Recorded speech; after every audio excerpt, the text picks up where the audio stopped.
Rand, I need another episode of Fully Cinematic.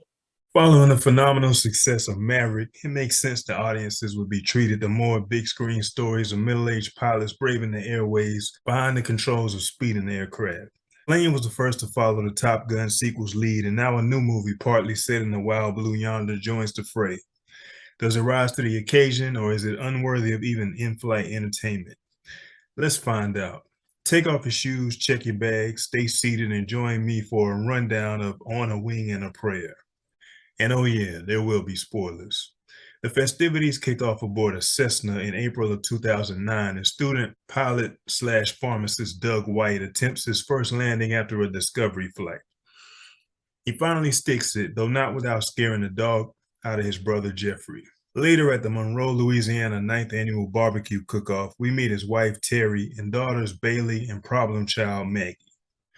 Doug's brisket and ribs, smothered in Terry's special sauce, bring home the trophy and prize money, and the family hands out the extras to members of a local unhoused community. At home, Mags Rotten expresses her disdain for the heinous crime of having to feed the homeless. Meanwhile, in Fort Myers, RSW Southwest Florida International Airport air traffic trainee Dan Fabio hits a local bar after putting in his 8 hours, throwing back tequila, vodka, and gin, and striking out with the house songstress after her set, even though she approached him. Back in Monroe, Doug's freaky time with the missus is interrupted by a call notifying him that Jeff has died of a heart attack in Naples, Florida, not Italy. At the funeral, an overcome Doug can't bring himself to deliver the eulogy for his big bro and leaves the church altogether. At the repast, we learn that Dougie has been unable to eat for 2 days and has begun to question his beliefs after losing his dad, uncle, and now brother to heart attacks. In Danbury, Connecticut, Kerry Sorensen's restoration session with his classic Mustang turns into The Talk, followed by a breakup with his girlfriend Ashley.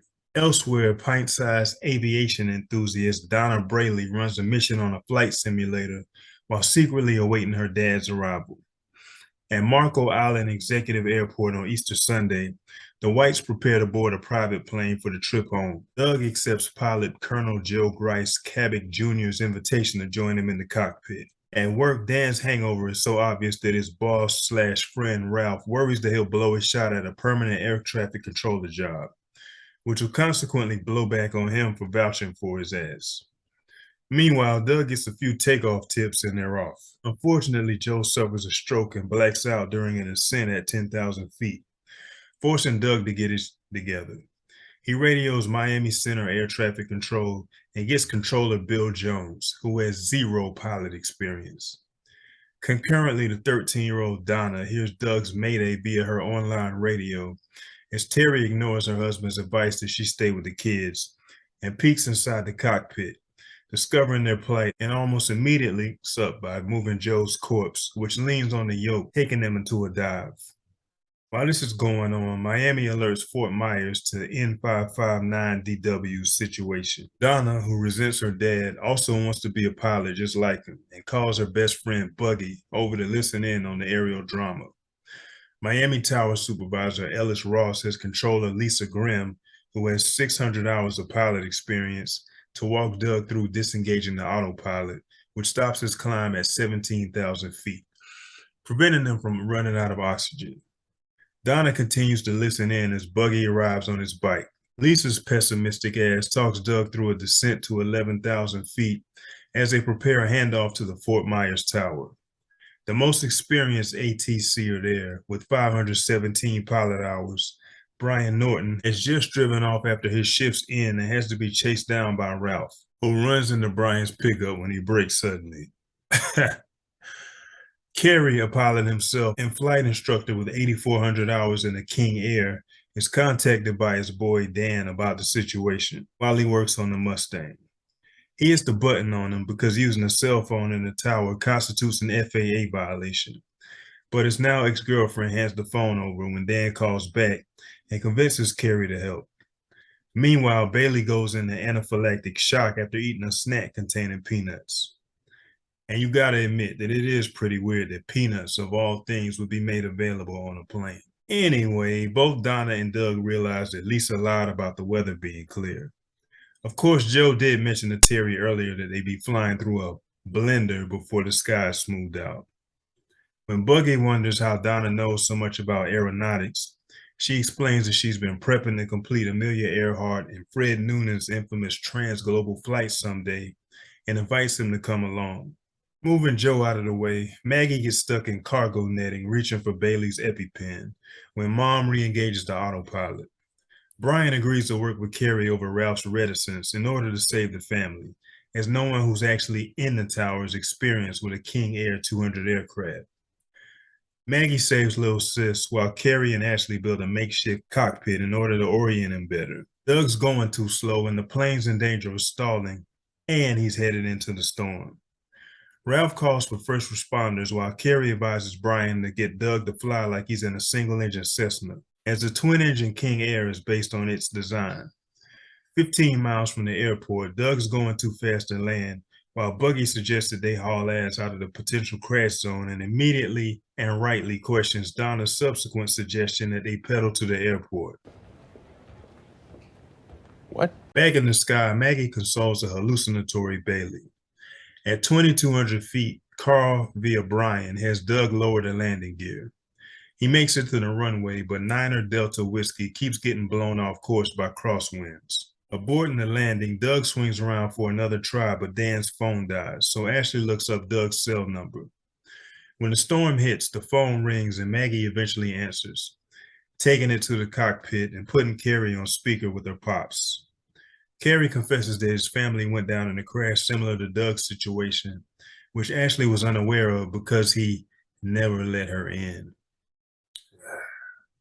Doug flies out of the storm as Donna and Buggy ride into the tarmac past airport security because, according to her, they'll never arrest us. We're minors.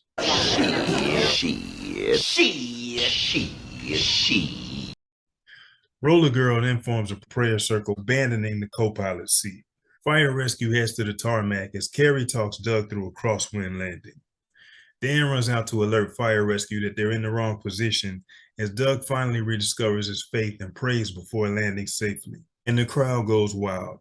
I mean, the tower staff celebrates. Jeff's ghost shows up to remind Doug of a similar incident in their dad's pickup as kids, wherein Doug drove it into a lake instead of taking Jeff's advice to let go and take his feet off the gas and clutch, which would have caused the ignition to shut off. Fortunately, he listened when Carrie told him to let go of the stick. Dan arrives on scene after the first responders, but just before security appears to be preparing to gaffle the kids with a running tackle. He hugs the family, Ashley hugs Carrie, and the white women hug Doug. When Dan thinks he's getting fired, he's told he's actually next on the list to be a controller instead.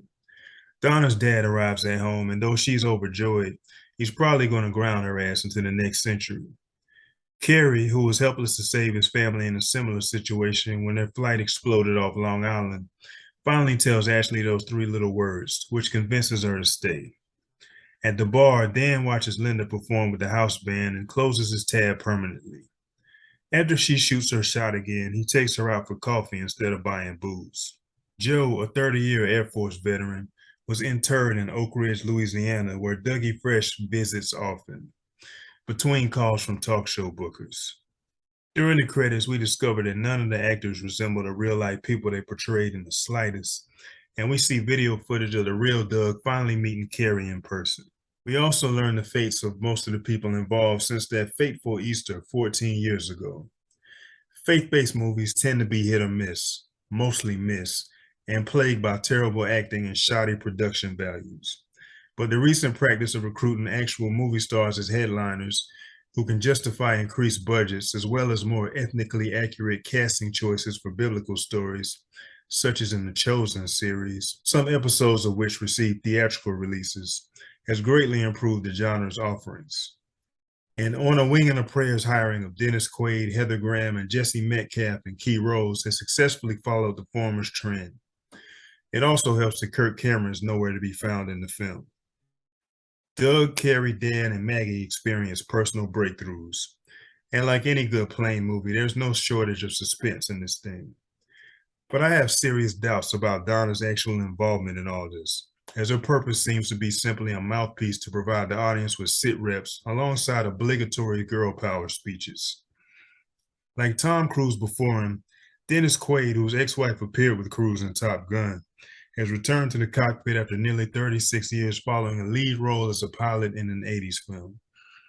So while Winging a Prayer's numbers will be a lot closer to Inner Spaces than Mavericks, it would be unfair to say that it crashes and burns. So check it out, or wait for Jason Gedrick to make another Iron Eagle sequel. In other news, it's time to check out a comment from another video. After checking out my early review of Puss in Boots: The Last Wish, a crack baby looking troll calling himself Sugar Daddy 1019 said, "No wonder this doesn't get views." Sure, Sugar Daddy. Yeah, I'm no Mr. Beast, but I'm up to 15,000 and counting on my Reacher review alone, versus your 0 views and a grand total of 5 subscribers. So you're pulling double duty as a keyboard coward and a hypocrite. Try talking to a girl for free, incel. Shout out to that ass for watching the video, and shout out to everybody who hit the like button and subscribe to the channel. But I've had enough of this conversation, so I'm logging off. Fully cinematic.